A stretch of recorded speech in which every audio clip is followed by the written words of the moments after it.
Hi Ryan, I assume that you've saved your comic strip and storyboard that, so it probably looks, this is just a mock-up one that I made here.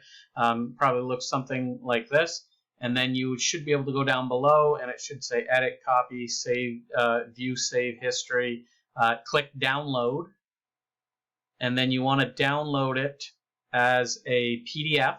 So if I click Download as PDF and I click like that, it'll download right here, and it's done. And now I've got a PDF file, and it's going to have a watermark where it's going to say Demo over your panels. I am not going to penalize you for that. That is not a problem. Some students have figured a way around that, but I am not asking anyone to do that.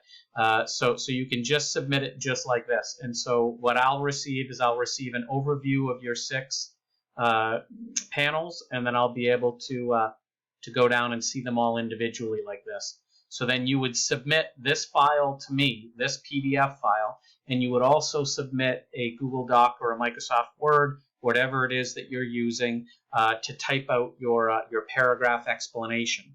Remember, a lot of students forget the paragraph. That you need to explain your comic strip's use of archetypes and the genre of your comic strip in a small paragraph. I hope this helps. If not, send me another email.